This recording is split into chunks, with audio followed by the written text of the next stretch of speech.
Saya di sini dalam kapasitas sebagai Ketua DPD 4 Soksi Provinsi Riau dan kebetulan juga sebagai Wakil Ketua di Partai Golkar Provinsi Riau.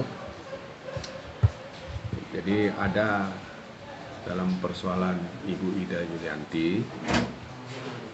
Ibu Ida ini adalah Ketua Soksi Kota Madya Pekanbaru dan kebetulan anggota Dewan dari fraksi Golkar. Jadi kita sebagai keluarga besar dari Soksi dan juga dari Golkar, wajar untuk meluruskan berita yang sangat simpang siur dan sebagian menyudutkan Ibu Ida dengan cerita yang tidak benar. Jadi cuman dalam hal ini Ibu Ida itu sudah memberikan keterangan yang proses sebenarnya ke pihak kepolisian di situ, dan mungkin masih ada sedikit istirahat di rumah, makanya belum ada klarifikasi di sini. Seperti ini. Jadi saya juga tadi sudah dari pagi sampai siang tadi itu sudah bertemu dengan Ibu Ida dan ngobrol. Nah, yang pertama yang mau diluruskan adalah Ibu Ida tidak ada membawa rombongan untuk menyerang ke sana. Kan berita seperti itu ya, menyerang itu tidak ada. Jadi awal mula ceritanya ini adalah karena anak dari Ibu Ida ini pas mau pulang itu dari Arifin itu memang pada satu kondisinya adalah hujan dan macet, sehingga terjadi stuck di jalan itu. Kemudian ada warga di sana akhirnya stuck itu untuk menolong untuk supaya harusnya lancar. Setelah itu anak ini jalan. Memang dalam arus lancar itu ada sebuah mobil yang salah jalur lah. Ya, namanya salah jalur itu biasa. Cuman akhirnya bisa diurai sama ada warga di situ, lancar jalan ya. Berarti nggak ada masalah kan? Tiba-tiba dikejar sama sebuah motor. Dikejar, motor itu mobil dipukul. Pang, dipukul sampai akhirnya dipalang. Berhenti mobil ini, terjadilah dialognya adalah ada apa Pak? Istilahnya mobil Bapak melindas kaki saya. Kalau di berita lain kan disebut menginjak ya, maksudnya kan menginjak kaki saya. Ditanya ada apa Pak? Yang mana? Belum dijawab udah langsung dipukul anak ini. Dadanya dipukul. Mungkin anak ini karena situasi tidak begitu melakukan perlawanan. Ada apa begitu? Akhirnya terjadilah debat. Anak ini sebenarnya mau jumpa dengan temannya di Kopi Raja itu. Akhirnya dia majukan mobil itu, dia masukkan aja ke Kopi Raja itu. Dikejar terus. Jadi ada debat di situ. Nah, sambil debat itu dia telepon lah, dia minta tolong ke keluarganya. Saya di sini, dia ceritalah kondisinya. Jadi masih di TKP itu. Kondisinya begitu, udah ribut, tapi dia sudah diselamatkan warga di situ. Datanglah ayah dan ibunya, Pak Nasri dan Ibu Ida. Kan ketemulah sama ini anak. Mana sakit nak ini? Ya udah ke dokter saja dulu, bawa. Sambil mau keluar begitu, itu dia anak yang memukul saya. Kata anaknya, itu orangnya. Turunlah mereka, ditanya. Nah, turun mereka. Pada waktu mereka turun, anak ini langsung kabur. Lari, belum sempat ada tanda jawab. Lari nampak, rumahnya kan dekat rupanya. Tentu didatangin ke rumah itu sama suami istri ini kabur. Tadinya mereka sebenarnya entah kenapa lah, apa pada pemikiran Ibu Ida nggak tahu, sampai didatangin lah, tapi anaknya dipukul seperti itu kan, didatangin di rumah itu, yang membuka ibu itu, ya kan? Jadi ibu anak itu, dari pemukul itu. iya, dibuka gitu, langsung teriak-teriak. Tak lama kemudian keluar anak ini dengan temannya, bawa parang, bujurmu, bawa linggis, bawa gitu dari rumah itu, mau. Nah, pada waktu itu yang tinggal adalah Ibu Ida dengan anaknya. Akhirnya karena suaminya memarkirkan mobil, jadi hanya berdua saja. Tiba-tiba diserang lah di situ. Ibu di rumah itu, di halaman situ tuh diserang. Udah sampai akhirnya Ibu Ida itu jatuh. Dan saya tadi ada melihat luka-luka sebenarnya dipijak di situ.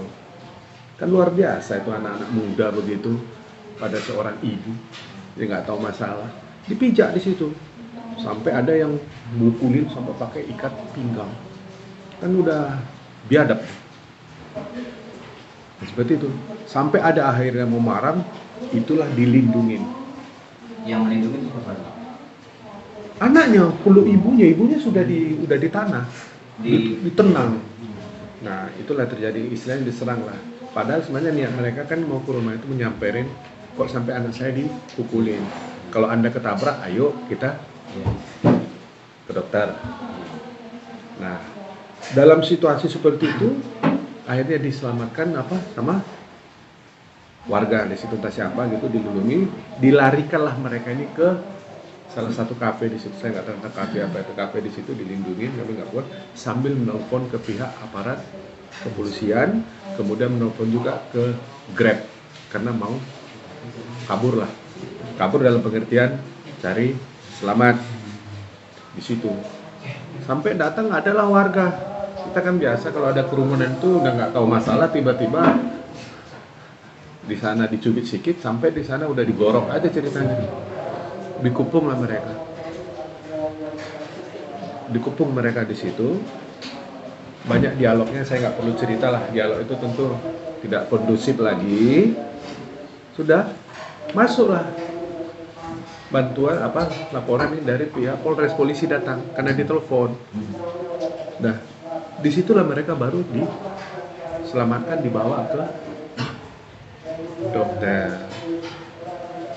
Jadi tidak ada namanya itu anak beribu di sini pulang terus bawa pasukan kembali kalau ada betes. Itulah cerita yang dari Ibu Ida itu. Pak, tadi yang memukul Bu Ida tadi siapa dia? Yang pelaku yang sama memukul anaknya atau dari teman-temannya? Pelaku yang sama dan teman-temannya. Pelaku yang sama yang memukul berapa orang? Jadi yang namanya orang beribu, kita bisa bayangkan kan? Tapi yang pasti itu ada yang satu pelakunya itu udah dan sudah diproses di Polres. Ya, mungkin finalnya malam ini, sampai tadi malam udah langsung gelar perkara juga saya dengar yang seperti itu. Itulah prosesnya. Cuman media ini kan menggiringnya seolah-olah ada arogansi seseorang di situ terhadap rakyat kecil. Itu nggak benar. Jadi kalaupun seorang anggota dewan melaporkan orang lain, dia kan punya hak dia. Cuman kan berita yang dibuat itu wakil rakyat melaporkan rakyat, ya biasalah media yang seperti itu. Pak Nasir kata warga kan bawa kunci roda Pak. Nah, itu gimana? tadi saya udah cerita bahwa saya kan akhirnya Ibu Ida akhirnya dengan anaknya itu menyusul ke tempat anak yang lari itu. Pak Nasri ini kan memarkirkan mobil. Pada waktu dia parkir mobil, masih dalam mobil itu udah dihajar begitu, bukan nggak berani, tidak mau keluar. Ini setelah Ibu Ida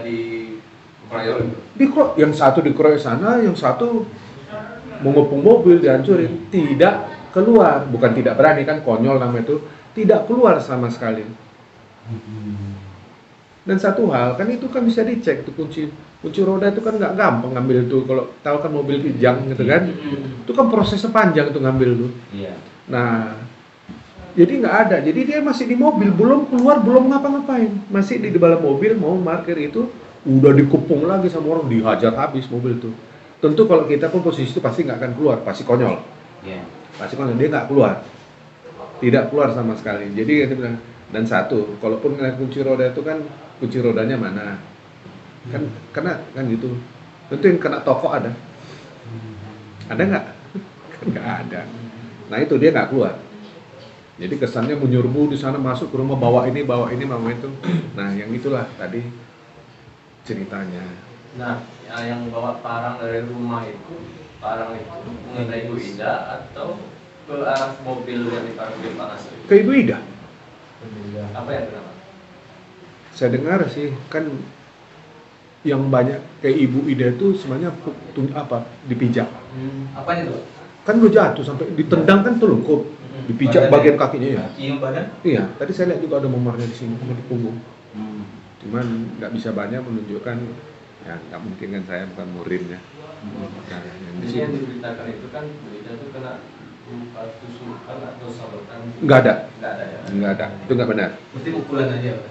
Memang dipakai parang, disabet tapi nggak kena. Kita nggak tahu gimana cerita itu. Parang. Apakah orang itu nyabet atau enggak, situasi kan seperti itu. Tapi jelas mereka datang. Jadi Ibu Ida itu hanya menjemput anaknya, tidak ada bawa pasukan. Jadi orang yang di sana yang sudah pulang ke rumah itu ya bawa senjata semua. Itu dia. Kondisi anaknya? Kondisi anaknya di sininya. Apa tuh? Kita lagi di visum, kayaknya kena sabetan. Luka- sedikit. luka gesekan gitu ya? Iya, gesekan. Kita nggak tahu tuh apakah itu gesekan benda tajam, gesekan apa nggak tahu. Tapi di Tapi sini dia ada luka atau gimana Pak? luka, Luka. Goresan. goresan. Saya lihat tadi ada goresan. Nah, cuman saya nggak tahu tuh prosesnya itu gimana goresan itu, dan itu goresan itu pada waktu di sana itu udah ada visum mereka lah. Ini yang sebelah kanan. Iya. Nah itu yang terjadi. Ini kejadiannya, kejadian pertama itu di jalan atau di halaman parkir pada kafe itu, atau dan jam berapa itu? Sebelum maghrib deh kalau nggak salah. Sebelum atau 11 maghrib. Hebohnya baru tengah malam. Hah? Hebohnya baru tengah malam. Iya. Hebohnya baru malam. Lokasi pertamanya di mana Pak? Di Arifin Ahmad. Iya di Menjelang Kopi Raja itu. Sebelum itu kan nggak, kalau yang macetnya kan dia mau ke Kopi Raja. Cuman sebelum Kopi Raja macet, itu yang terjadi itu presiden di jalan tiba-tiba dicegah sama orang naik motor, bilang kamu nabrak kaki saya begini, pak, menpukul. Anaknya sendiri waktu itu. Hah? Anaknya Sendiri. Dari pengakuan warga kan ini kabarnya udah dari pengakuan warga semalam kan warga nih Pak, udah didamaikan nih antara anak Bu Ida dan warga. Bisa Pak. Didamaikan oleh Pak Aris Kampai ini dari warga Bangana. Setelah anak itu pergi, baru dia datang kembali dengan Bu Ida dengan Pak Nasir. Pergi kemana? Nggak ada, langsung apa? Belum sempat pulang. Belum sempat pulang.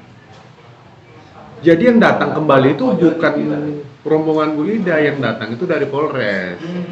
Ditelepon karena mereka sudah dikepung. Yang menelpon dari ke Polres itu siapa? Ibu Ida. Ibu Ida yang langsung. Nah, perkembangan terakhir seperti apa Pak? Sudah ada yang ditahankah atau mengarah-ngarah ke? Saya nggak tahu informasi terakhir, saya dengar ya itu betul tidak, nggak tahu kita ya. Kabarnya malam ini akan Berarti proses hukum tetap lanjut. lanjut. Nah itulah, jadi ada penganiayaan terhadap seorang ibu. Kebetulan dia anggota dewan, jadi menarik beritanya kan. Kalau tukang jual jamu kan nggak akan kayak gini. Hapus saja kan gitu. Nah, dan belum pasti Pak, rumah di kejadian itu di sebelah Kopi Raja atau Jalan Ikra, apa? Kan dekat situ. Jalan yang di samping Kopi Raja. Itu rumah anak itu. Namanya Jalan Irkap. Nah di situ. Jadi itu dia anaknya yang mukul saya, didatangin sama ibunya. Turunlah Ibu Ida ini, bapaknya parkir mobil, didatangin ke sana, datang ke rumahnya. Ditanya mau, karena anak tuh lari ke rumah itu, didatangin ke situ. Nah tiba-tiba ibu tuh teriak-teriak keluar dari sana, bertiga orang masih nampak mereka sudah bawa senjata dari dalam rumahnya. Tentu Langsung melindung, dipijak-pijak lah di situ. Jadi belum ada cerita pulang. Jadi istilahnya berdamai pulang. Nah setelah ramai diinjak di ramai itu diselamatkan warga, dibawa ke Raja Kopi. Di situ ada muncul yang namanya tadi yang disebutkan. Nah, jadi nggak ngerti kita damai mananya. Orang mereka di situ keluar dari Kopi Raja itu pun dijemput sama polisi. Kan yang beredar di video Diamankan. gitu juga. Gitu. Kemarin kan langsung ke TKP juga. Jadi yang mengamankan, memang mungkin ya ada warga juga yang melindungi mereka. Iya. Saya rasa kalau nggak ada seperti itu. Tapi kalau cerita damai, di situ berantem, di situ damai kan kayaknya nggak masuk jangka. Pada waktu itu nggak ada cerita damai. Yang ada di pikiran Ida waktu itu adalah bagaimana pulang dari cabut dari tempat itu karena suasana udah mencekam gitu. Jadi apa namanya, jauh itu dari cerita damai. Dan satu lagi Nggak terpikir lah. Satu lagi kemarin pengakuan warga sendiri Pak, Bu Ida sempat mendorong ibu-ibu juga di sana gitu kan. Yang mendorong ini kadang-kadang kita nggak ada yang tahu mendorong ini. Yang namanya lagi keramaian itu semuanya sebuah refleks itu semuanya. Istilahnya berbeda antara melindungi diri dan kepanikan atau memang sengaja menyerang mendatangi, itu kan dua hal yang berbeda. Tapi kita harus balik ke pangkal masalahnya, itu kan efeknya. Nah itu satu. Kemudian maksud saya kesini juga dalam keadaan wawancara ketemu ini, ada yang pengen saya sampaikan juga. Akhirnya karena Ibu Ida ini kan seorang politisi juga ini. Akhirnya ini dimanfaatkan juga sama kita nggak pihak-pihak lain dengan berita yang lain. Saya pengen juga nanti dituliskan ini apa namanya itu? Mobil. Nanti saya akan jawab itu. Oke, mengenai plat mobil dulu. Saya tadi bicara dengan Ibu Ida, plat mobil itu memang bukan nomor plat itu. Nah, bukan nomor mobil itu. Bukan. Saya nggak mau itu bilang itu plat apa. Sudah, itu. Kenapa menjadi seperti itu? Saya tanya tadi. Jawabnya adalah begini. Jadi jauh sebelum peristiwa ini, kita tahu sendiri kan ibu ini kan kontroversial. Keras, ya kan? Dia itu mendapat informasi agar Ibu Ida ini berhati-hati. Ada orang yang tidak suka dengan kegiatan Ibu Ida, kan begitu. Sehingga dia perlu hati, itu sebabnya alasan tadi Ibu Ida itu tukar-tukar plat nomor, begitu. Jadi kalau masalah plat nomor itu kan, kalau memang terbukti plat nomor itu bukan plat nomor itu ya tilang namanya. Undang-undang lalu lintas. Tapi tadi dilaporkan oleh aliansi mahasiswa muda itu gimana Pak? Nanti akan itu kan undang-undang kan seperti itu. Ya kan? Gila aja perkara plat nomor kan sampai turun sebuah aliansi kan, ada apa? Nanti itu akan saya bahas. Nah, itu. Jadi jujur Ibu Ida mengatakan plat nomor yang ada di Innova itu adalah bukan plat nomor asli dia. Alasannya adalah ada peringatan kepada Ibu Ida untuk berhati-hati. Ancaman, jadi dia tukar-tukar plat nomor. Nah, mobil itu sendiri aset pribadi Bu Ida atau aset Tempo? Silakan mencari tahu. Itulah intinya. Jadi akhirnya sampai sekarang beramai-ramai sekarang mencari sisi lemahnya, perkara plat nomor pun turun sebuah aliansi. Jadi maksud saya gini yang mau pengen saya sampaikan di sini gini.